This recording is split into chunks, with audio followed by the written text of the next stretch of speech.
तस्मै श्री गुरवे नमः। गुरवे गौरचन्द्राय राधिकाय सदालये कृष्णाय कृष्णभक्ताय तद्भक्ताय नमो नमः। वाञ्छाकल्पतरुभ्यश्च कृपा सिन्धुभ्यैव च पतितानां पावनेभ्यो वैष्णवेभ्यो नमो नमः। नमो महावदन्याय कृष्णप्रेमप्रदायते कृष्णाय कृष्णचैतन्य नाम्ने गौरतिसे नमः। हे कृष्ण करुणा सिन्धु दीनबन्धु जगत्पते गोपेश गोपिका कान्त राधाकान्त नमस्तुते। तप्त काञ्चन गौरांगी राधे वृन्दावनेश्वरी वृषभानुसुते देवी प्रणमामि हरिप्रिये। भक्त्या विहीन अपराधलक्षे क्षिप्तस्य कामादितरङ्गमध्ये कृपामयि त्वां शरणं प्रपन्ना वृन्दे नुमस्ते चरणारविन्दम्। श्रीकृष्ण चैतन्य प्रभो नित्यानन्द श्री अद्वैत गदाधर शिवासदि श्री गौरभक्तवृन्द। बोल हरे कृष्णा कृष्ण कृष्ण हरे हरे हरे राम राम राम हरे हरे।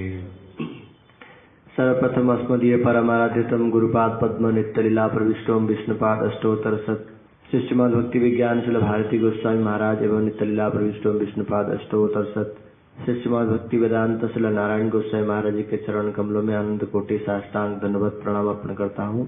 तत्पश्चात शिल प्रभुपाद जी के निर्जन श्री शिल भक्ति जीवन जनार्दन गोस्वामी महाराज जी के चरण कमल में अनंत कोटि साष्टांग दंडवत प्रणाम अर्पण करता हूँ। समस्त रूपानुग गौड़ीय गुरुवर के श्री चरण कमल में अनंत कोटि साष्टांग दंडवत प्रणाम। उपस्थित पूज्यपाद माधव प्रभु जी के चरण में दंडवत प्रणाम एवं समस्त वैष्णवी ब्रह्मचारी सबको यथायोग्य दंडवत प्रणाम। आज एक विशेष तिथि है। आज हमारे श्री प्रभुपाद जी के एक अंतरंग परिकर नित्यलीला प्रविष्ट श्री श्रीमद् शिल भक्ति जीवन जनार्दन गोस्वामी महाराज जी के शुभ 13 भाव तिथि है। यदि इसलिए महाराज जी के विषय में बहुत अधिक वर्णन मिलता नहीं है, तब भी जहाँ कुछ श्रवण किया हूँ या पढ़ा हूँ बताने का प्रयास करूँगा। इसलिए महाराज जी का जो जन्म हुआ था वो उड़ीसा में हुआ था। उड़ीसा के गंजाम एक जिला है, गंजाम जिले में महाराज जी का जन्म हुआ था। हमारे गुरु जी बतलाते हैं ये गंजाम जो जिला है उड़ीसा का, ये जिला बड़ा विशेष स्थान है, क्योंकि श्रील प्रभुपाद जी के बहुत सारे परिकर जो कि उड़ीसा से थे, उनमें से प्रायः समस्त परिकर ही गंजाम जिले से थे। जैसे कि श्रील भक्ति गौरव बैखानाथ गोस्वामी महाराज जी, जो कि हमारे परम गुरु जी श्री भक्ति दैत माधव गोस्वामी महाराज जी के भी संन्यास गुरु हैं। श्रील भक्ति प्रमोदपुरी गोस्वामी महाराज जी के भी संन्यास गुरु हैं। श्रील भक्ति गौरव बैखानाथ गोस्वामी महाराज जी उस गंजाम जिले से थे। और एक परिकर श्रील प्रभुपाद जी के श्रील भक्ति जीवन जनार्दन गोस्वामी महाराज जी भी उन्हीं से ही संन्यास लिए थे। उनके भी संन्यास गुरु श्रील भक्ति गौरव बैखानाथ गोस्वामी महाराज जी और श्रील भक्ति वैभवपुरी गोस्वामी महाराज जी, वो भी श्रील प्रभुपाद जी के विशेष परिकर थे। उनका भी जन्म स्थान वही था। श्रील भक्ति जीवन जनार्दन गोस्वामी महाराज जी वो भी गंजाम से थे। और आनंद लीलामय विग्रह प्रभु वो भी वहीं के थे, गंजाम से थे। और यहाँ तक कि ऐसा है कि श्रील भक्ति विवेक भक्ति वैभवपुरी गोस्वामी महाराज जी गंजाम के एक जिले का एक गांव में से 8 सन्यासी शिष्य हैं श्रील महाराज जी के। एक गांव में 8 सन्यासी शिष्य, इसलिए बड़ा मतलब बहुत वहाँ के जो लोग भी बहुत सरल है और वो भक्तिमान है सब लोग, इसलिए बड़ा विशेष स्थान है। और श्रील महाराज जी के जो आविर्भाव हुआ था वो 1918 में महाराज जी के आविर्भाव के साल। और इत्तेफाक से उस वर्ष श्रील प्रभुपाद जी ने अपना जो 100 करोड़ संख्यानम जाप जो प्रतिज्ञा लिए थे उसी साल ही उनका समाप्त हुआ था। 1918 में संपूर्ण हुआ था। और श्रील प्रभुपाद जी प्रथम जो गौड़ीय मठ का स्थापना किए थे वो भी 1918 में हुआ था। इसलिए 1918 जो वर्ष है वो भी बड़ा विशेष वर्ष है। तो श्रील भक्ति जीवन जनार्दन गोस्वामी महाराज जी का आविर्भाव उसी वर्ष हुआ था 1918 में। और महाराज जी बचपन से ही बाल्यकाल से ही बड़े ही भक्तिमान थे। यहाँ तक कि श्रील महाराज जी 8 वर्ष की वयस में, जब उनको 8 वर्ष की उम्र था, तब उन्होंने मठ में योगदान कर दिया, मठ में आ गए। जैसे श्रील बामन गोस्वामी महाराज जी के हम लोग सुनते हैं 9 वर्ष में तो उसी प्रकार से भक्ति जीवन जनार्दन गोसाई महाराज जी भी 8 वर्ष उम्र में मठ में आ गए थे श्रील प्रभुपाद जी के पास। और आकर के सिर्फ जैसे छोटा बच्चा होता है उसका इतना बुद्धि तो विकसित नहीं होता है, किंतु श्रील महाराज जी का कितना कैसा था, इतने अधिक भक्तिमान थे, भक्ति के समस्त क्रियाएं करते थे, मंदिर के सारे नियम पालन करते थे, ठीक ठीक रूप से वैष्णव की सेवा करते थे, ठीक ठीक रूप से गुरु जो सेवा बतलाया गया ठीक ठीक रूप से करते, और ग्रंथ आदि अध्ययन भी करते छोटे उम्र में। इसलिए सारे वैष्णव लोग महाराज जी से प्रभावित थे। और श्रील प्रभुपाद जी को भी इन जो बात का पता लगा सब सारे वैष्णव लोगों ने बतलाए। श्रील प्रभुपाद जी उनसे बड़े ही प्रसन्न हुए और कुछ दिन तक प्रभुपाद जी के भी नित्य सेवा में भी नियुक्त थे, अर्थात प्रभुपाद जी के पर्सनल सेवक भी रहे कुछ समय तक।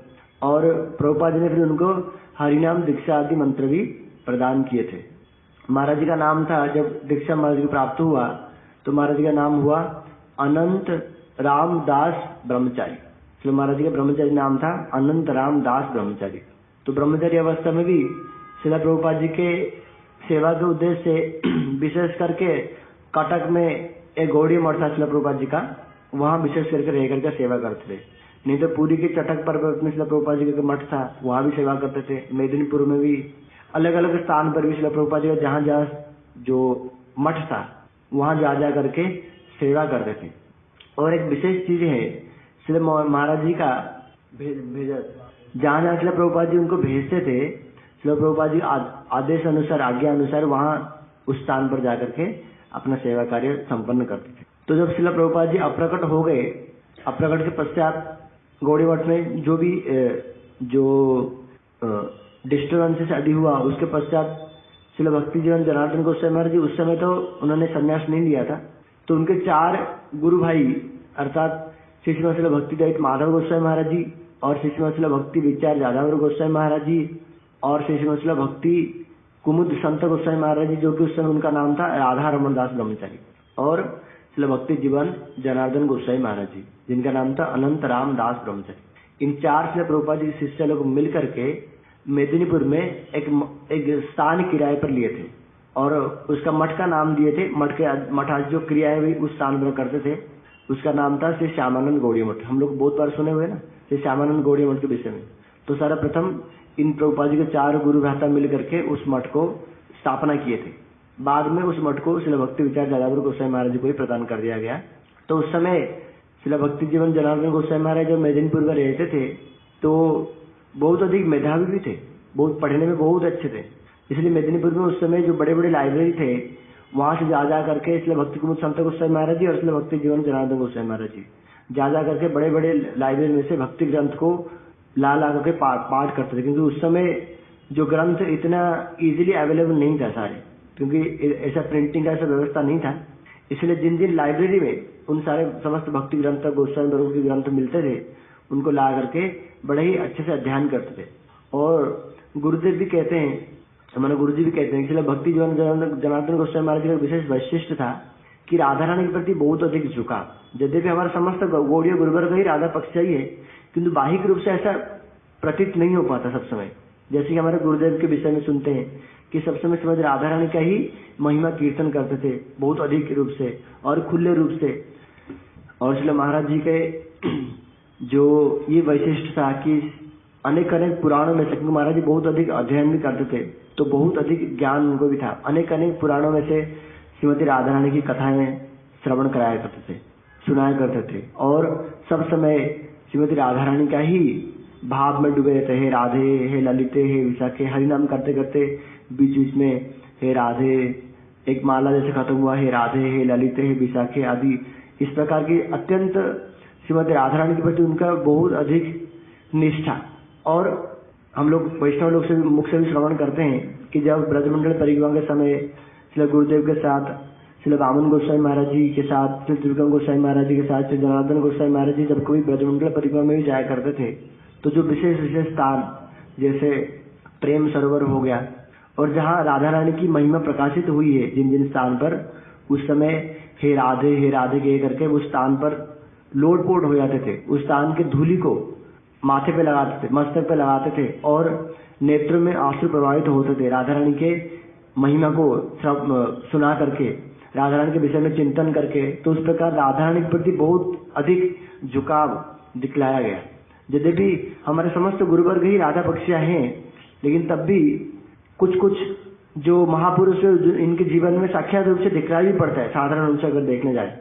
और शिला महाराज जी का शिला बामन गोसाई महाराज के साथ बड़े ही सख्य भाव था, क्योंकि ऑलमोस्ट एक समय में उन्होंने मठ में आए थे और उनकी जो वयस था वो भी प्रायतः समान ही था, इसलिए दोनों के बड़े ही सख्य, अर्थात ऐसा नहीं कि कोई दोष जैसा भावना, परस्पर बहुत अधिक मर्यादापूर्ण भावना में था, किंतु बड़े अच्छे से हंसी मजाक भी करते थे और बहुत ही खुले शिला बामन गोसाई महाराज के साथ स्वभाव में थे।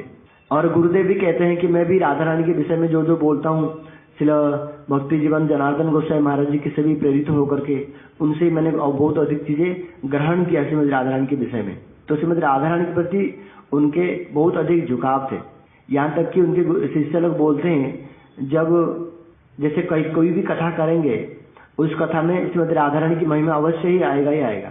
जैसे हमारा गुरुदेव का भी वैशिष्ट था, राधा रानी का महिमा अवश्य ही आएगा।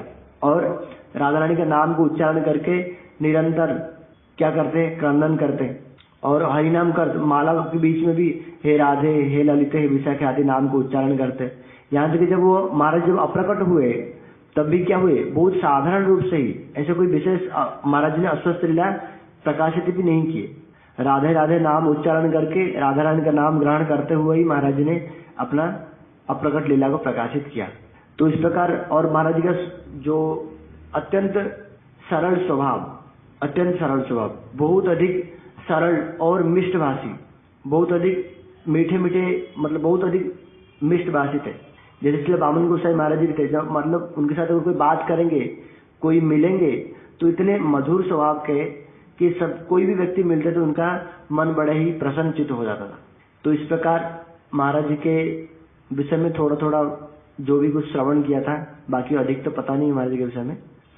और इसलिए इस प्रकार श्री महाराज जी के चरण में यही प्रार्थना करते हैं, महाराज जी के श्री प्रभुपाद जी के प्रति जिस प्रकार की निष्ठा बहुत अधिक, प्रभुपाद जी के वचनों पर संपूर्ण रूप से। और इसलिए महाराज ये भी बोलते थे, हा राधे, हा ललिते, हा प्रभुपाद, बार बार। इसलिए प्रभुपाद जी के सारे शिष्यगण ही ऐसे हैं। तो इस प्रकार हम लोग भी उनके चरण में यही प्रार्थना करते हैं, हमारे भी गुरु वैष्णव के प्रति उस प्रकार का निष्ठा रुचि आदि रहे। हरे कृष्ण। वांछा कल्पतरुभ्यश्च कृपा सिन्धुभ्यश्च पतितानां पावनेभ्यो वैष्णवेभ्यो नमो नमः।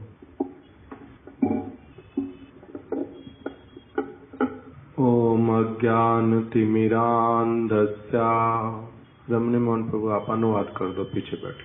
ओम अज्ञानतिमिरान्धस्य ज्ञानाञ्जनशलाकया चक्षुरुन्मीलितं येन तस्मै श्री गुरवे नमः।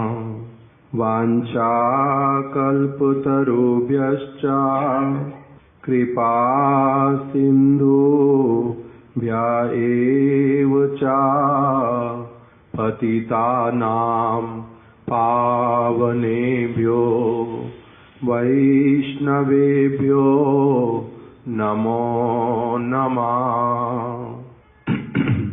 आज जिनकी शुभ तिरुभाव तिथि है, शिला प्रभुपाद जी के निज जन ओम विष्णुपाद अष्टोत्तर शत श्रीमद भक्ति जीवन जनार्दन गोस्वामी महाराज, आज उनकी शुभ तिरुभाव तिथि है।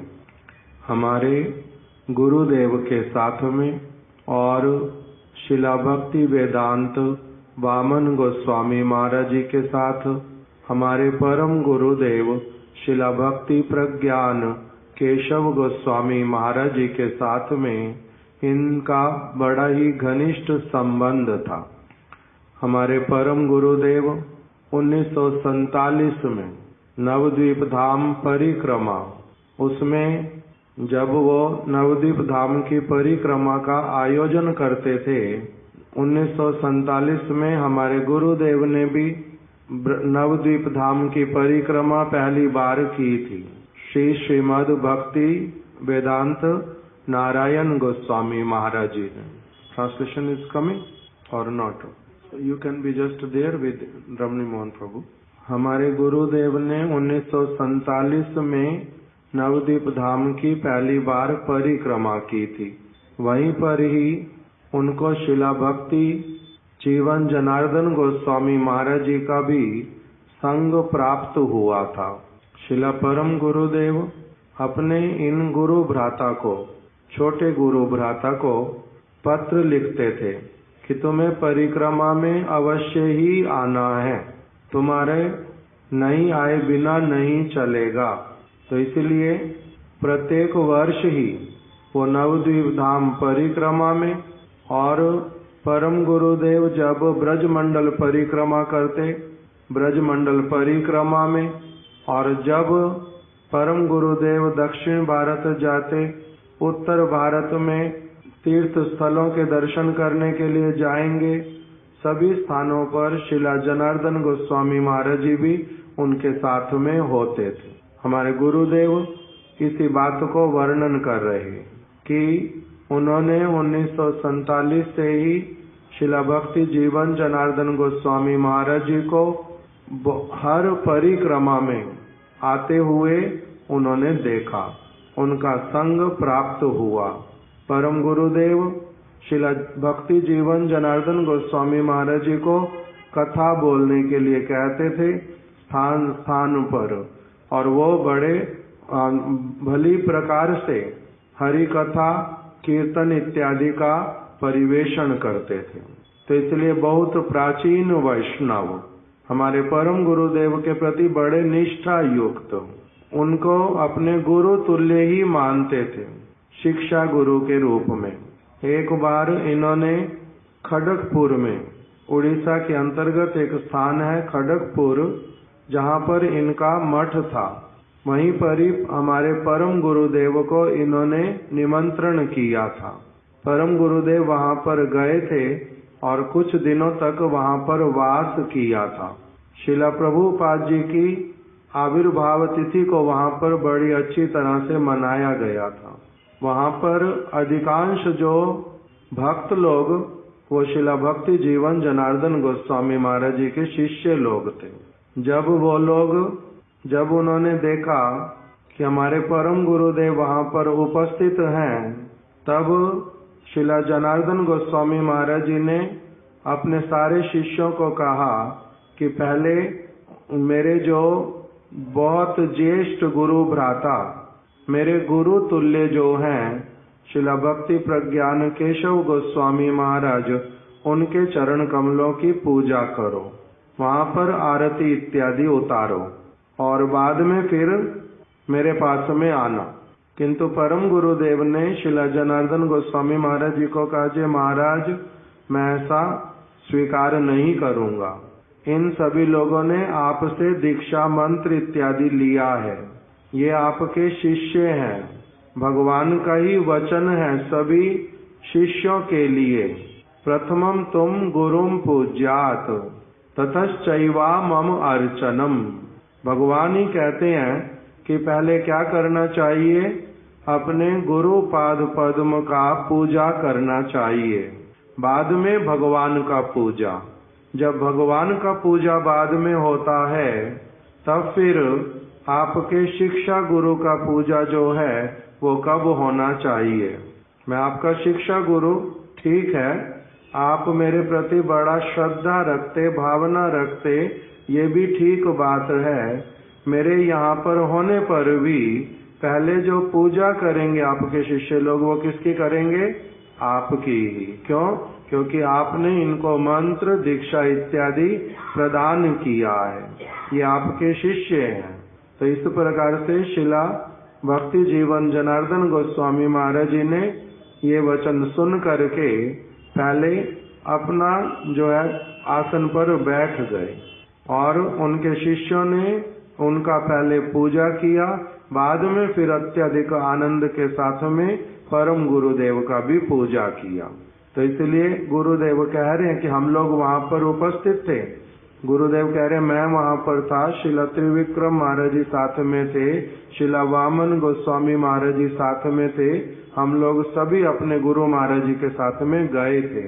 वहीं पर हमने देखा था कि किस प्रकार से शिला भक्ति जीवन जनार्दन गोस्वामी महाराज उन्होंने कैसे हमारे गुरु महाराज जी का सेवा किया, वैष्णवों का सेवा किया, कितना अधिक उनका भक्तिमय जीवन था, ये सारा कुछ वहां पर दर्शन किया।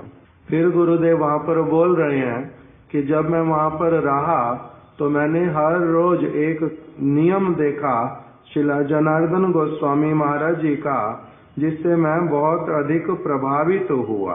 वो क्या था, उसमें बोल रहे हैं कि पूज्य पाद जनार्दन महाराज जी की हरि कथा में मैंने विशेष रूप से लक्ष्य किया कि वे रूपानुग वैष्णव आचार्य थे और प्रतिदिन ब्रह्म मुहूर्त के समय में उठ करके वो क्या करते थे, बड़े ही एकांतिक प्रीति के साथ में, अर्थात बहुत अधिक श्रद्धा, बड़ी अच्छी भावना के साथ में और नित्य प्रति वो क्या करते थे, श्रीमती राधा रानी का जो श्री राधिका अष्टकम, श्री गांधारवा प्रार्थना अष्टकम, श्री विशाखानंद आदि भी स्तोत्रम, श्री उत्कंठा दशकम, उत्कल्लिका वल्लरी, राधा कुंड अष्टकम, गोवर्धन प्रार्थना दशकम, श्री चाटु पुष्पांजलि, श्री कार्पण्य पंजिका स्तोत्रम, ये सारे जो स्तव और स्तुतियां हैं, ये सारी स्तव स्तुतियां किसके विषय में है, श्रीमती राधा रानी के विषय में। अलग अलग भक्तों ने लिख करके रखी, कुछ लिखा शिलारूप गोस्वामी जी ने, कुछ लिखा रघुनाथ दास गोस्वामी ने, किसी को लिखा विश्वनाथ चक्रवर्ती ठाकुर ने। जो ये सारी प्रार्थनाएं राधा रानी के चरणों में वो प्रातः काल बैठ करके इन्हीं सभी प्रार्थनाओं को नित्य प्रति करते थे। तो गुरुदेव कह रहे हैं कि मैंने बहुत दिनों तक, उसके बाद में वो नवदीप धाम राधा और ब्रजमंडल परिक्रमा में अथवा स्थान स्थान पर तीर्थ यात्रा के समय में भी उनका प्रतिदिन का यही नियम, जहाँ कहीं पर भी क्यों नहीं रहना, इस प्रकार से राधा रानी के महिमा सूचक जो सारे स्तव और स्तुतियां निरंतर करते रहते। और फिर शिला गुरुदेव कह रहे हैं कि यह सब श्रवण करके इन स्तव स्तुतियों के प्रति मेरी भी अत्यधिक श्रद्धा उत्पन्न हुई। और उसी समय से ही मैंने भी क्या किया, मैंने पूज्यपाद जनार्दन महाराज का अनुगमन करते हुए इस प्रकार से स्तव स्तुतियों का पाठ आरंभ कर दिया। तब से कह रहे हैं मैंने भी उनको जब देखा इस प्रकार से ये सारे स्तव स्तुतियां करते हैं, ब्रह्म मुहूर्त में उठ करके बड़े प्रेम के साथ में सब ओर से अपने ध्यान को हटा करके कितना प्रीति पूर्वक मधुर स्वर के साथ में जैसे वो करते, उनको करते देख करके मेरे मन में भी क्या भावना जाग उठी कि मेरे को भी इस प्रकार से नित्य प्रति ये स्तव स्तुतियां करनी है। तो तब से मैंने भी क्या किया, इस प्रकार से ही स्तव स्तुतियों का पाठ प्रारंभ कर दिया। और इस प्रकार मेरी यह श्रद्धा जो हुई वो पुनः पुनः सत्संग से अधिक वर्धित होती रही। इसलिए गुरुदेव भी इन सारी प्रार्थनाओं को बड़ी अच्छी तरह से करते थे। उसी में गुरुदेव ने कुछ उन जो श्लोक हैं उसमें क्या कह रहे हैं, देखो कि हमने श्रवण किया है कि रागात्मिक कृष्ण परिकरों में गोपियां सर्वश्रेष्ठ हैं। कृष्ण के जो रागात्मिक भक्त हैं वो कौन है? रागात्मिक भक्त कहते हैं ऐसे भक्तों को जिनकी आत्मा में कृष्ण के प्रति अत्यधिक अनुराग सब समय रहता है, नित्य काल के लिए। रागात्मिक भक्त हैं सारे ब्रजवासी, राधा रानी, ललिता, विशाखा, चित्रा, चंपक लता इत्यादि, रूप मंजरी, रति मंजरी इत्यादि, नंद बाबा, यशोदा माता, सुदाम, श्रीदाम, सुबल, मधुमंगल, कृष्ण के जो दास रक्तक पत्रक चित्रक इत्यादि ब्रज की गैयाएं, बछड़े, मयूर, कोकिल, पपीहे, यमुना जी, गिरिराज, गोवर्धन, इन सबको क्या कहते हैं?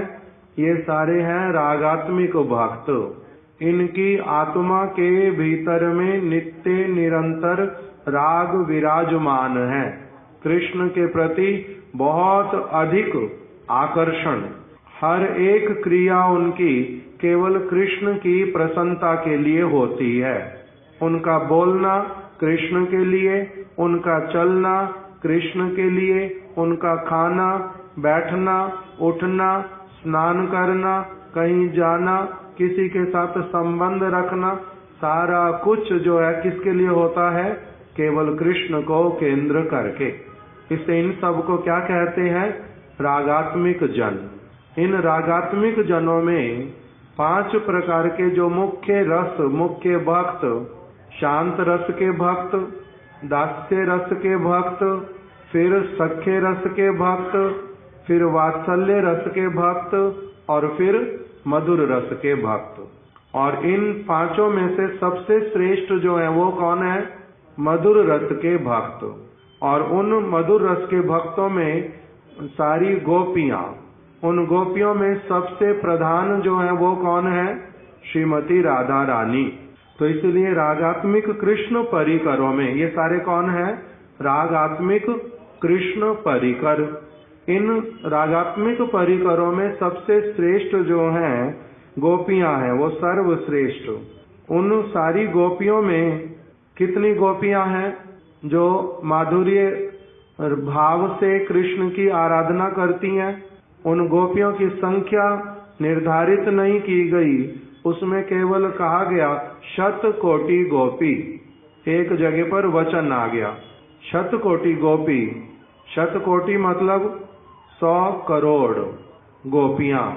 उन 100 करोड़ गोपियों में सबसे श्रेष्ठ जो है वो कौन है? श्रीमती राधिका, जो कृष्ण की अत्यंत प्रिया हैं। 100 करोड़ गोपियां। और उन 100 करोड़ गोपियों में से 3 प्रकार की गोपियों का भावना है। कैसे कैसे वाला? उसमें बताया, उनमें कोई कोई जो गोपी है वो राधा और कृष्ण के प्रति समान स्नेह रखती हैं।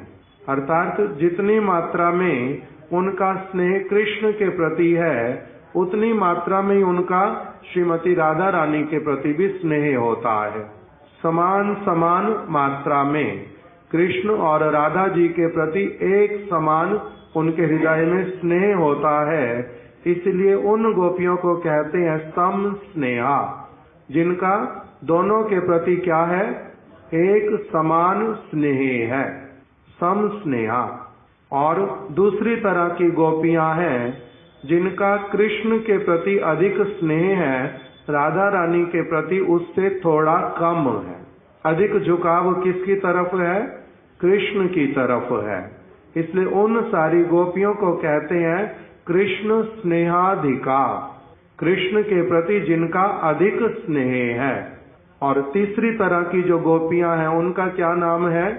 राधा स्नेहाधिका, जिनका राधा रानी के प्रति अधिक स्नेह है, कृष्ण के प्रति थोड़ा कम है, इसलिए उनको कहते हैं राधा स्नेहाधिका। तो इन 3 प्रकार की गोपियों में से एक तो हो गई सम स्नेहा, दूसरी हो गई कृष्ण स्नेहाधिका, और तीसरी जो हो गई गोपियां वो कौन है? राधा स्नेहाधिका। इन 3 प्रकार की गोपियों में से गुरुदेव जो वर्णन कर रहे हैं उनमें कोई कोई राधा कृष्ण के प्रति समान स्नेह रखती हैं, कोई कोई कृष्ण के प्रति अधिक स्नेह रखने वाली हैं, तो कोई कोई श्री राधा के प्रति अधिक स्नेह रखने वाली हैं। 3 प्रकार की गोपियां। 100 करोड़ गोपियों में इन 3 प्रकार की गोपियों की भावनाएं हैं। श्री राधा के प्रति अधिक स्नेह रखने वाली गोपियों में जो सबसे प्रधान है वो कौन है? जो राधा रानी के प्रति सबसे अधिक स्नेह रखती हैं उनका नाम है श्री रूप मंजरी। ललिता, विशाखा इत्यादि का जो गिनती होता है वो होता है सम स्नेहा में, किंतु रूप मंजरी जो है ये कौन है?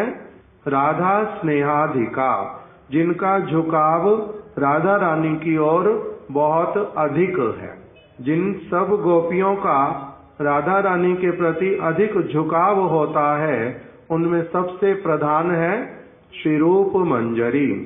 इसीलिए उन रूप मंजरी के अनुगत्य में जो भक्त लोग, जो साधक उस प्रकार की भावना को अपना साध्य बनाते हैं कि मेरे को उस प्रकार की भावना से ही राधा कृष्ण की सेवा करनी है, उनको क्या कहते हैं? रूपानुग। उनको कहते हैं रूपानुग। जो सम स्नेहा गोपियों जैसे भजन करते हैं वो रूपानुग नहीं कहलाते। जो कृष्ण स्नेहाधिका होते हैं वो भी रूपानुगा नहीं कहलाते। जो राधा स्नेहाधिका होते हैं उनको क्या कहते हैं? रूपानुगा। तो कह रहे हैं, मैं श्रील गुरुदेव कह रहे हैं, मैंने पूज्य पाद महाराज में ऐसा भाव ही लक्ष्य किया है। श्रील भक्ति जीवन जनार्दन गोस्वामी महाराज कौन सी गोपियों का अनुगत्य करते थे? 100 करोड़ गोपियों में से उन गोपियों का जो कैसी हैं? राधा स्नेहाधिका। उसमें भी सबसे श्रेष्ठ जो रूप मंजरी हैं उनके अनुगत्य में ही ये सेवा करते थे। इस भावना को इनके सब प्रकार की स्तव स्तुतियों में, इनकी कथाओं में और इनके भजन करने की पद्धति में सब समय देखा जाता था। किस प्रकार का भजन करते हैं? राधा स्नेहाधिका रूप मंजरी के अनुगत्य में भजन करने वाले, इस प्रकार का इनके भजन का आदर्श था। श्रील भक्ति जीवन जनार्दन गोस्वामी महाराज जी का कह रहे हैं, वो हरि कथा में जिन सारे श्लोकों को बहुत अधिक अच्छी तरह से बोल करके व्याख्या करते थे, वो सारे श्लोक हम लोगों के लिए बहुत आदरणीय, बहुत उन्नत श्रेणी के हैं। उसमें सबसे पहला श्लोक गुरुदेव ने लिखा, हा देवी काकु भर गद गद याद्य वाचा याचे निपत्य भुवि दंडव उद्भटात्रिम अस्या प्रसादम अबुधस्या जनस्य कृत्वा गांधर्विके निज गणे गणनाम विदेही।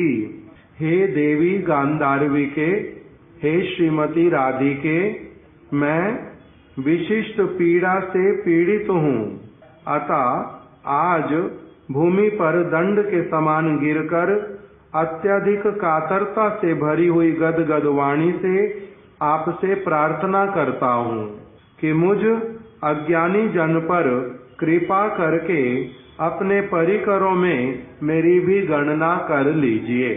राधा रानी से क्या प्रार्थना करते हैं कि आप अपने गणों में, आपके जो गण, राधा रानी के गण कौन हुए? राधा रानी के गणों में जो राधा स्नेहाधिका, ये हो गए राधा रानी के गण। जो दोनों राधा और कृष्ण के प्रति जिनका सम स्नेह है वो कौन हुए? वो हुए राधा कृष्ण के गण। इस प्रकार से तो जो राधा रानी के गण हैं उनके, उसी के लिए क्या कह रहे हैं कि मेरी गिनती जो है आप अपने गणों में कर लो। मैं आपके हा देवी काकु भर गद गद याद्य वाचा, काकुति मिनती करते हुए मैं आपके चरण कमलों में दंड के समान गिर करके यही प्रार्थना करता हूँ कि आप अपने गणों में मेरी गणना कर लो। यद्यपि मेरे में क्या, मैं कैसा हूँ? अज्ञानी हूँ, बहुत सारा साधन भजन नहीं जानता हूँ। मैं कैसे आपको प्रसन्न करूं, कैसे आपके निकट पहुंचूं, मुझे नहीं पता। आप ही कृपा करके मेरे को क्या करो? स्वीकार कर लो। इस प्रकार से जिस भावना के साथ में ये लिखा किसने है? ये ऐसे वचन है श्रील रूप गोस्वामी जी के, श्री गांधर्व सम प्रार्थना अष्टकम। उन्हीं रूप गोस्वामी जी के वचनों को ही उन्हीं के भाव अनुसार बोल करके पुनः पुनः इसको बोलते थे, घुमा घुमा करके, ताकि वो वाली भावना जो है पहले पूरी तरह से हृदय में पकड़ जाए। बार बार उसी बात को बोलना, हा देवी काकू भर गद गद याद्य वाचा, हा देवी काकू भर गद गद याद्य वाचा। ऐसे करके उस बात को अच्छी तरह से पुनः पुनः पक्का हृदय से करके ऐसे उच्चारण करते थे। दूसरी प्रार्थना क्या करते थे? तवई वास्मी ना जीवामी त्वया बिना इति विज्ञाय राधे त्वम नयमाम चरणांतिकम। ये शिला रघुनाथ दास गोस्वामी जी ने लिखा था उनके ग्रंथ विलाप पुष्पांजलि में। जब उनको इस जगत में अपने ऊपर कृपा करने वाला कोई नहीं दिखाई दे रहा था, महाप्रभु जगत से चले गए, स्वरूप दामोदर गोस्वामी जी चले गए, वृंदावन आ गए, रूप गोस्वामी सनातन गोस्वामी पहले मिले, कुछ समय के बाद में एक एक करके वो भी अप्रकट हो गए। राधा कुंड के तट पर अकेले रह करके बहुत अधिक विलाप करते हुए उन्होंने अपने आंसुओं को ही अपने हथेली में लेकर के पुष्प के रूप में राधा रानी के चरणों में दिया था। उसी का नाम विलाप कुसुमांजलि। विलाप करते हुए मेरे जो आंसू मेरे हाथों में गिरते हैं वही मैं आपके चरणों में क्या करता हूँ? पुष्प के रूप में समर्पित करता हूँ। हे देवी मेरे ऊपर कृपा करो। उसी में उन्होंने क्या कहा था? तवई वास्मी ना जीवामी त्वया बिना। मैं प्रतिज्ञा करके कहता हूँ, हे श्रीमती राधिके, हे राधिके, मैं प्रतिज्ञा करके कहता हूँ कि मैं एकमात्र आपका हूँ, मैं एकमात्र आपका हूँ। हे देवी राधिके तवई वास्मी, मैं एकमात्र आपका हूँ, मैं एकमात्र आपका हूँ। अर्थात आपको समर्पित हूँ, मैं आपके बिना जीवित नहीं रह सकता। यह जानकर कृपया आप मुझे अपने चरणों में स्थान प्रदान कीजिए। ये श्लोक ऐसे वाले हैं जो हमारे गुरुदेव नित्य प्रति अपने मंगलाचरण में बोलते थे। जब भी उन्होंने कथा करनी ये वाले श्लोक उन्होंने सब समय बोलने। तवई वास्मी ना जीवामी त्वया बिना, मैं आपके बिना जीवित नहीं रह सकता। इति विज्ञाय राधे त्वम नयमाम चरणांतिकम, यह जानकर कृपया आप मुझे अपने चरणों में स्थान प्रदान कीजिए। और एक श्लोक गुरुदेव ने उनको बोलते हुए सुना बार बार। उसमें क्या वो भी विलाप कुसुमांजलि का। उसमें लिखा है, आशा भरैर अमृत सिंधु मई कथंचित कालो मयाति गमिता किल साम प्रथम ही त्वंचयेत कृपाम मयि विधास्यति नैव किम में प्राणैर्ब्रजेन चा वरोरु वकारिणापि। हे वरोरु श्री राधे, जिनका अंग प्रत्यंग अत्यंत सुंदर, उनमें से भी जिनका उरुदेश किसको कहते हैं? जंगाएं। जिनका उरुदेश अत्यंत सुंदर, ऐसी श्रीमती राधिके हे वरोरु, मेरी आशा अमृत के समुद्र को प्राप्त करने की भांति अत्यंत विशाल है। श्रील रघुनाथ दास गोस्वामी ने ये प्रार्थना की कि मैं किस वस्तु की आशा करता हूँ ये मुझे पता है, बहुत बड़ी वस्तु की आशा करता हूँ। वो आशा कैसी है? जैसे मैं अमृत के समुद्र को प्राप्त करना चाहता हूँ। मेरे को अमृत का समुद्र मिले, मैं उसका क्या बन जाऊं? दास बन जाऊं, प्रभु बन जाऊं, मैं उसी के भीतर में निमज्जित हो जाऊं सब समय के लिए। मेरी आशा बहुत बड़ी है, ये मेरे को पता है। क्या आशा कर रहा हूँ? वो आशा जो ब्रह्मा नहीं कर सकते, प्राप्त नहीं होती जिनको, वो आशा जो कृष्ण करते हैं, इतनी बड़ी आशा को मैं अपने हृदय में पोषण करता हूँ। क्या है तुम्हारी वो आशा? किसको कह रहे हैं? हे वरोरु श्री राधिके, हे श्रीमती राधा रानी, मैं अमृत के समुद्र को प्राप्त करने जैसी बहुत बड़ी एक आशा करता हूँ। मेरी आशा बहुत विशाल है, अत्यंत विशाल है, और मेरे को वो नहीं यदि मिले, उसके अतिरिक्त तो मैं कुछ और चाहता ही नहीं हूँ। मुझे चाहिए तो केवल वही चाहिए। उसके अतिरिक्त मेरे जितनी बार प्राण जाने हो चले जाएं, किंतु मैं और किसी वस्तु को ग्रहण नहीं करूँगा। मैं उसे प्राप्त करने की आशा से बड़े कष्ट से जीवन के दिन यापन कर रहा हूँ। कालो मयाति गमिता किल साम प्रथम ही, उसी आशा के, उसी अमृत के समुद्र को प्राप्त करने के लिए मैं बड़ी प्रतीक्षा कर रहा हूँ। सब वस्तुओं को मैं अनादर करता जा रहा हूँ। किसी भी वस्तु को और मैं देखता तक भी नहीं, सोचता तक भी नहीं, केवल चाहिए तो वही चाहिए। इसलिए बहुत दिन होते जा रहे, वो वस्तु नहीं मिलने के कारण मेरे को क्या हो रहा है? मेरे को बीच बीच में चिंता भी हो रही है बहुत। मैं उसके कारण दुखी भी हो रहा हूँ, कष्ट भी पा रहा हूँ कि कब मेरे को वो वस्तु मिलेगी, मेरी आशा पूर्ण कब होएगी, मेरी आशा पूर्ण कब होएगी। अब आप क्या करें? अब आप मुझ दुखी जन पर दया कीजिए। आपकी कृपा के बिना वो अमृत का जो समुद्र है वो क्या है? हे वरुरु श्रीमती राधिके, आपके चरण कमल, मेरे को उन्हीं चरण कमलों में आश्रय प्रदान कीजिए। मेरे को उन्हीं चरण कमलों की ही कामना है। आपकी कृपा के बिना मुझे अपने जीवन, ब्रजवास और तो क्या बकारी कृष्ण से भी क्या प्रयोजन है। कह रहे मेरे को अपने आप से अपने जीवन को धारण करने का क्या प्रयोजन है यदि आपकी कृपा ना मिले। ऐसे जीवन को धिक्कार है यदि आपकी कृपा ना प्राप्त कर पाऊं। मेरे को ब्रजवास का क्या लाभ हुआ, क्या प्रयोजन है ब्रज में वास करने का यदि आपकी कृपा प्राप्त नहीं हुई।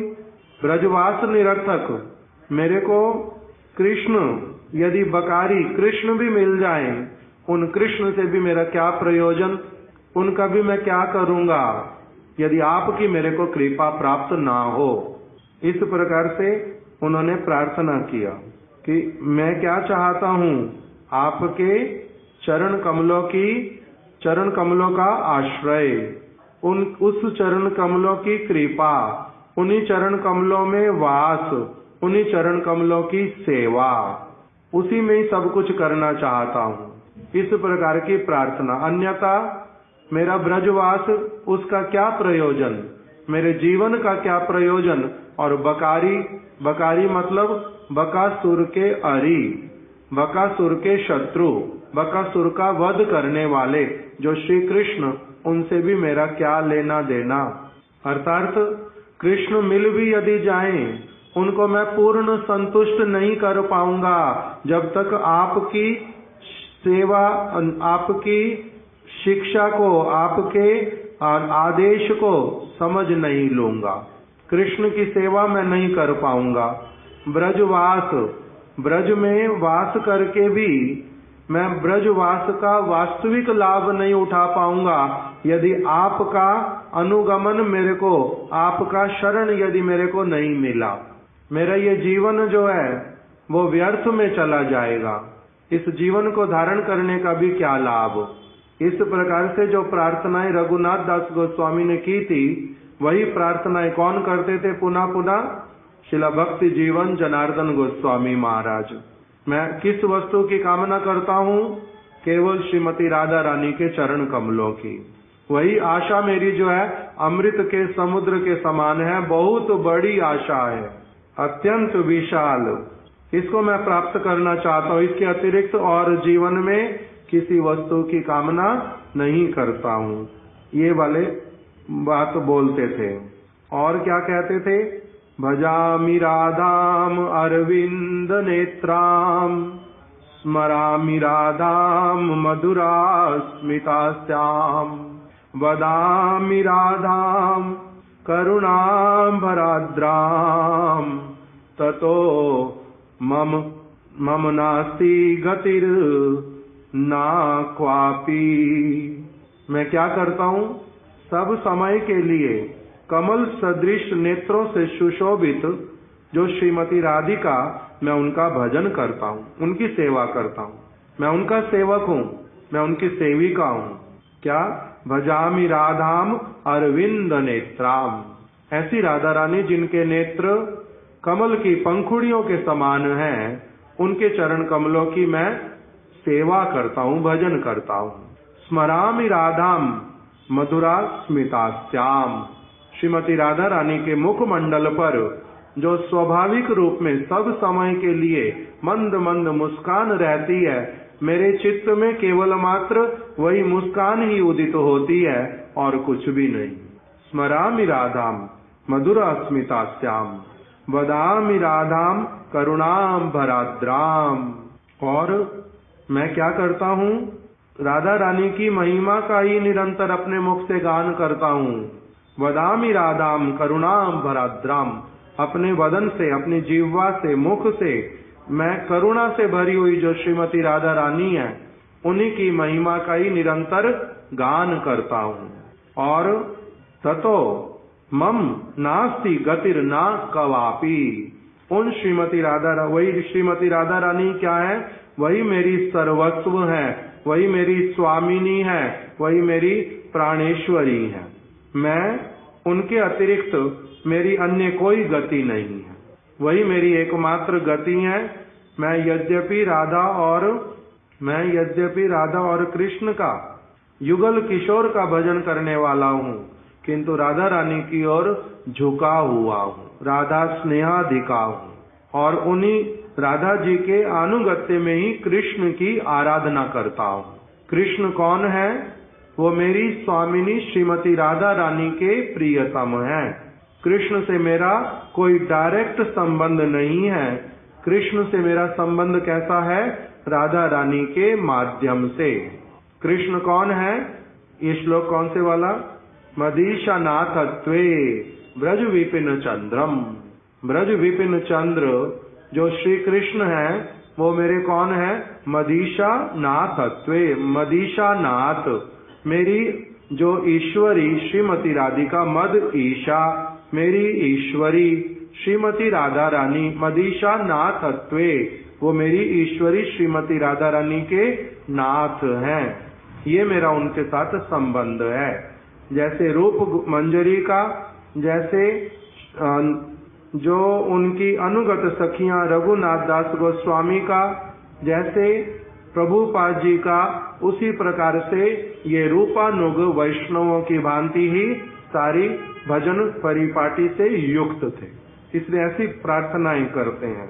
ये उनके अतिरिक्त मेरी अन्य कोई गति नहीं है। किसके अतिरिक्त? श्रीमती राधा रानी के अतिरिक्त, वही मेरी सर्वस्व है।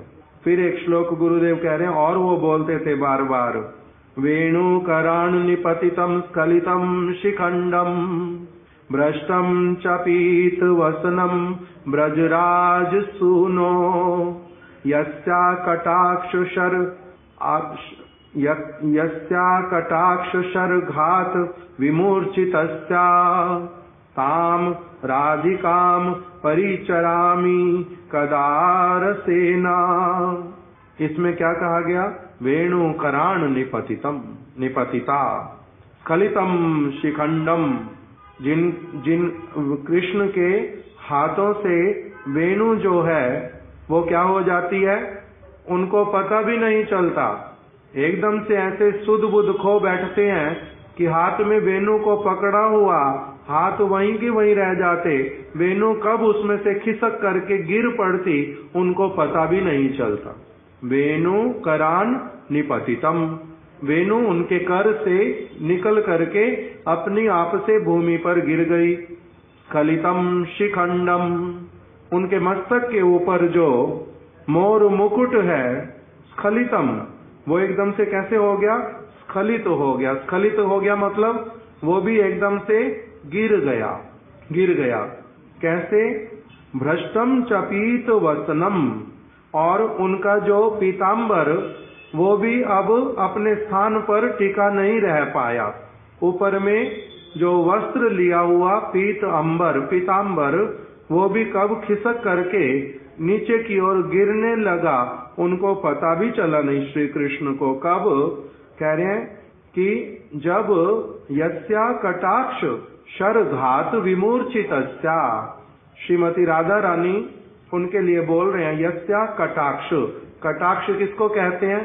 जिनके कटाक्ष से, कटाक्ष मतलब हम लोग साधारण भाषा में जिसको कहते हैं कटाक्ष, वो कहते हैं कि मेरे को खरी खोटी इसने सुना दी, मेरे ऊपर कटाक्ष किया। कटाक्ष किया मतलब मेरे को कुछ मेरी बात का विरोध किया अथवा मेरे को कुछ सुना दिया, उसको कहते कटाक्ष। किंतु यहाँ पर जो राधा रानी के लिए आता, कदा करिष्यसि हमाम कृपा कटाक्ष भाजनम। कृपा कटाक्ष, कृपा कटाक्ष क्या होता है? अपने नेत्रों से केवल थोड़ा सा ही दृष्टिपात कर देना। कृपा कटाक्ष अर्थात एक मुहूर्त के लिए देख लेना किसी को, उसको कहते हैं कटाक्ष करना। तो इसीलिए यस्या कटाक्ष शर, शर मतलब बाण। शर क्या होता है? बाण।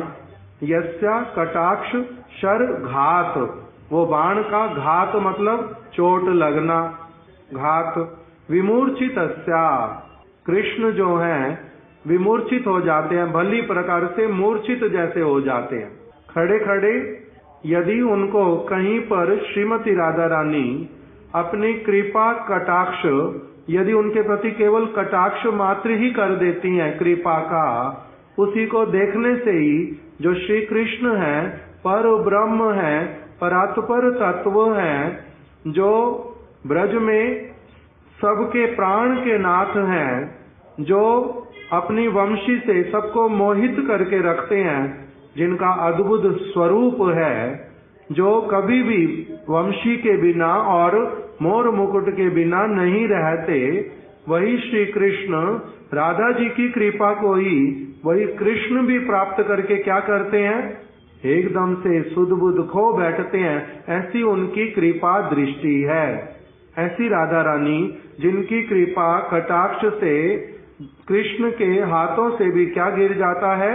वंशी करान निपतितम, वंशी करान निपतिता स्खलितम शिखंडम, उससे मोर मुकुट जिनका गिर पड़ता है। भ्रष्टम चपीत वसनम ब्रजराज सुनो, जो ब्रजराज नंद महाराज जी के जो पुत्र हैं श्री कृष्ण, उनका पीताम्बर भी कब गिर जाता है उनको पता नहीं चलता। जिनकी कृपा का ऐसा प्रभाव त्रिभुवन को मोहित करने वाले कृष्ण को भी ऐसे मोहित कर देती हैं अपनी थोड़ी सी कृपा कटाक्ष से ही। ऐसी वाली जो श्रीमती राधिका, राधिका परिचरामी कदा रसेना, कब मैं आनंद पूर्वक उन श्रीमती राधा रानी के चरण कमलों की सेवा को प्राप्त करूंगा, और मैं अपने नेत्रों से देखूंगा कि किस प्रकार से श्री कृष्ण जो हैं ऐसे उनकी कृपा को प्राप्त करके भूमि पर गिर रहे हैं। इस प्रकार का ये वाला वचन बोलते थे। यत किंग, और अगला वचन बोल रहे हैं, यत किंग करीषु बहुशा खलु काकुवाणी नित्यं परस्य पुरुषस्य शिखंड मौले तस्या कदा रस निधेर वृषभानुजाया तत्केली कुंज भवनांगन माजनी श्याम। ये सारे श्लोक हमारे गुरुदेव प्रतिदिन पुनः पुनः इन सारे श्लोकों को कथाओं में कीर्तन करते थे। हम लोगों को जो भी सारे ये अपने आप से ये पढ़ना आ गया, मन में ये शब्द रह गए, हमारे गुरुदेव की कृपा से। सारे ये वचन हमारे गुरुदेव बोलते थे बार बार। उसी में बोल रहे हैं कि यत किंग करीषु बहुशा खलु काकुवाणी, कभी कभी क्या होता है, श्रीमती राधा रानी कृष्ण से मिलना नहीं चाहती, मान कर लिया, किसी दूसरे स्थान पर ही चली गई और सखियों को बोल देती हैं जो मेरे को आज कृष्ण से मिलने की बिल्कुल भी इच्छा नहीं है, हमारे निकुंज में उनको प्रवेश करने देना नहीं, उनको बाहर ही रखना। तब श्री कृष्ण क्या करें, मिलने की आज्ञा नहीं, भीतर में प्रवेश नहीं कर पाते। राधा रानी की विशेष विशेष सखियां भीतर में है राधा रानी के साथ में।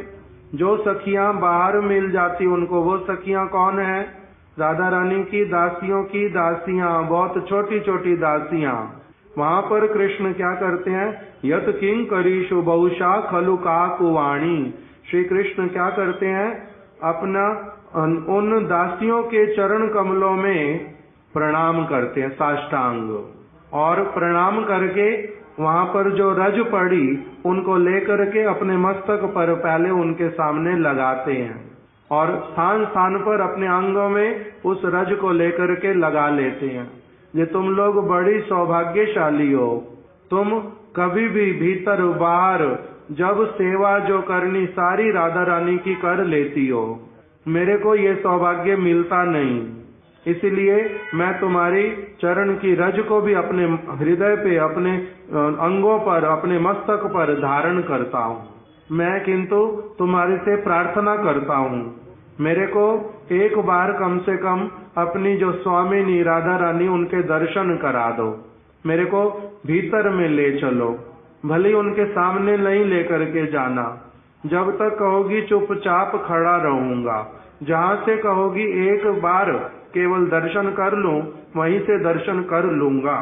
यत किंकरीषु बहुशा खलु काकुवाणी नित्यम परस्य पुरुषस्य शिखंड मौले।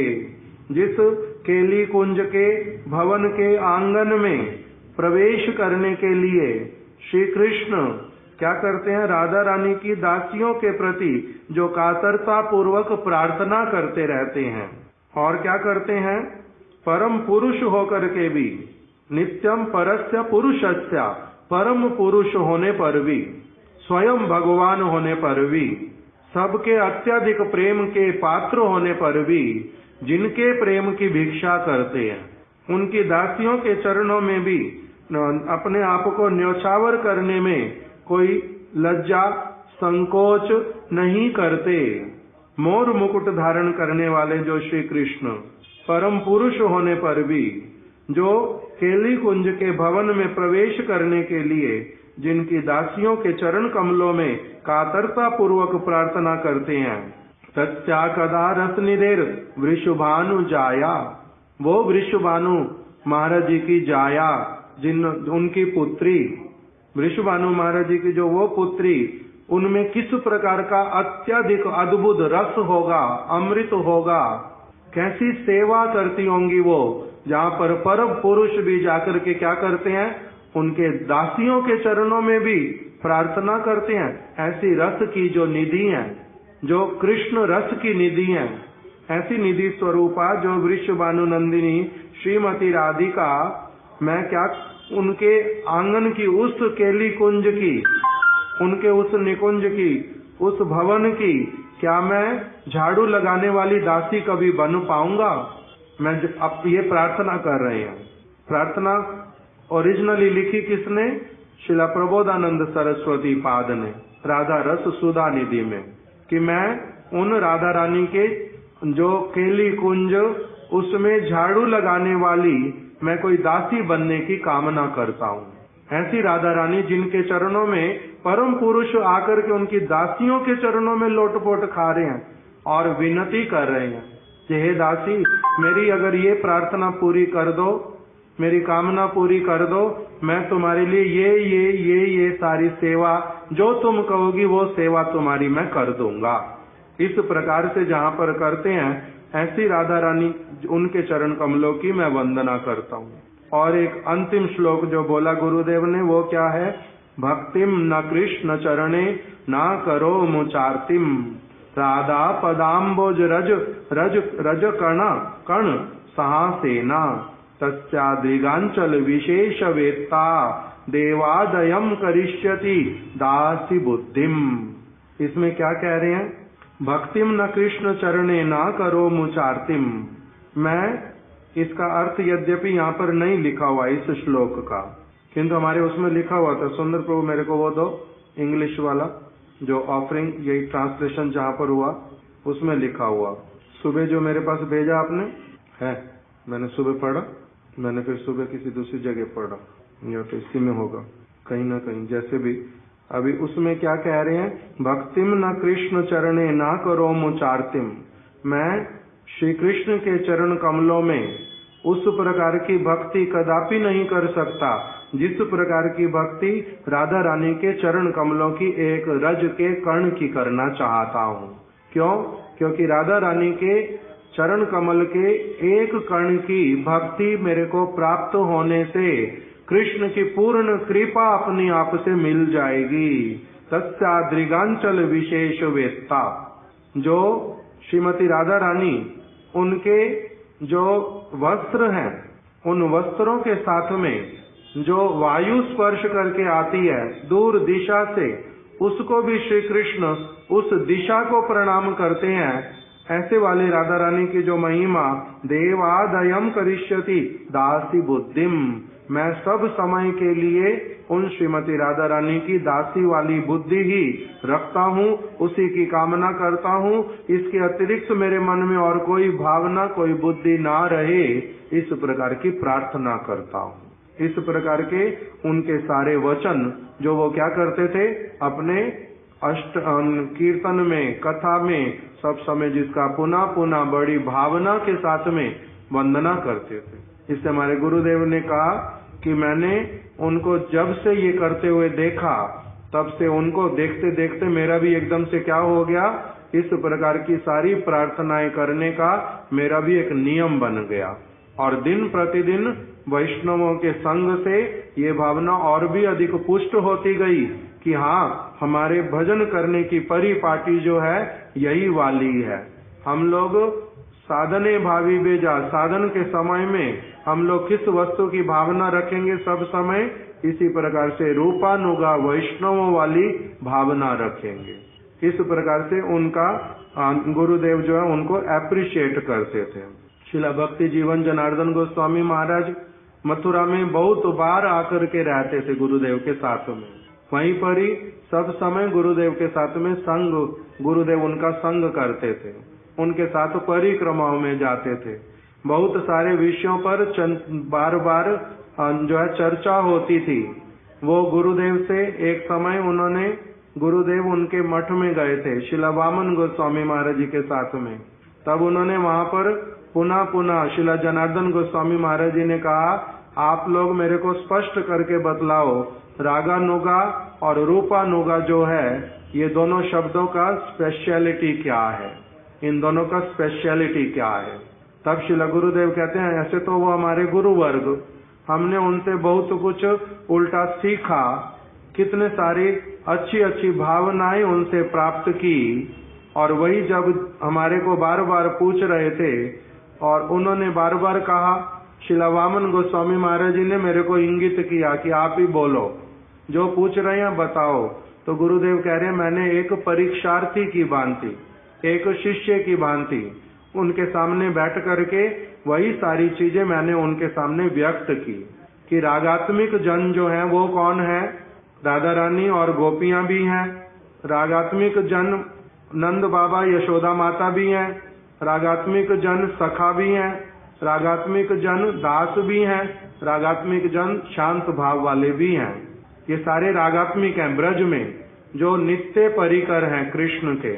उनके जो नंद बाबा यशोदा माता की सेवा की परिपाटी को सबसे अधिक आदर करता है और उसी प्रकार से साधन करता है, उसको वो क्या कहते हैं, ये रागानुगा भक्त है। रागात्मिक जनों की भावनाओं को अपने मन में लेकर के जो क्या करता है, भजन साधन करता है, उसको कहते हैं रागानुगा। कुछ रागानुगा हैं मधुर रस के अनुसार भजन करने वाले, कुछ रागानुगा वात्सल्य रस के अनुसार भजन करने वाले, कुछ रागानुगा सख्य रस के अनुसार भजन करने वाले, कुछ रागानुगा दास्य रस की तरह भजन करने वाले, कुछ रागानुगा शांत रस में भजन करने वाले। तो सारे के सारे कौन है, रागानुगा। मधुर रस वाले भी कौन है, रागानुगा हैं, किंतु फिर उन सब रागानुगों में से जो मधुर रस में ललिता विशाखा जैसा नहीं बल्कि रूप मंजरी जैसा भावना लेकर के राधा स्नेहाधिका होकर के जो भजन करते हैं, वो उन रागानुगा में भी कौन कहलाते हैं? फिर रागानुगा में भी रूपानुगा वो कहलाते हैं। वो रागानुगा तो है ही, रागानुगा में उनका एक और विशेष स्पेशलिटी है, वो क्या है? रूपानुगा भी है। बाकी जो सारे हैं रागानुगा, उनको रूपानुगा नहीं कहते, इनको क्या कहते हैं? वो केवल रागानुगा हैं। और ये कौन है? रागानुगा के अंतर्गत रूपानुगा हैं। तो इसलिए रूपानुग जो भी व्यक्ति होगा वो ऑटोमेटिकली अपनी आप से इनबिल्ट क्या हो गया? रागानुगा। रूपानुगा तो है ही है, रूपानुगा होने के कारण वो क्या बन गया? रागानुगा भी बन गया। किंतु बाकी जो सारे रागानुगा हैं वो रूपानुगा नहीं हैं। इसलिए इन सारे रागानुगा में से सबसे श्रेष्ठ रागानुगा जो है वो कौन है? रूप गोस्वामी, रूप मंजरी और रूप मंजरी के जितने सारे अनुगत जन, वो सारे रागानुगों में भी सबसे श्रेष्ठ रूप गोस्वामी, रूप मंजरी तरह से रागात्मिक जन है। उनके अनुगत्य में जो सबसे उनके भावनाओं के अनुसार जो भजन करता है उसका नाम क्या होता है? रूपानुगा। इसलिए गुरुदेव ने उनको जब कह सुनाया कि सारे जो रूपानुगा हैं वो कौन है? सारे रूपानुगा ही रागानुगा हैं, किंतु सारे रागानुगा रूपानुगा नहीं होते। जब इस प्रकार से अच्छी तरह से उनके सामने गुरुदेव ने व्यक्त किया, वो गुरुदेव के प्रति बड़े प्रसन्न होकर के उनको आलिंगन किया कि हाँ, यही हमारा क्या है?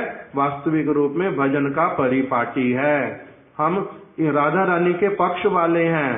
राधा पक्षपाती क्या?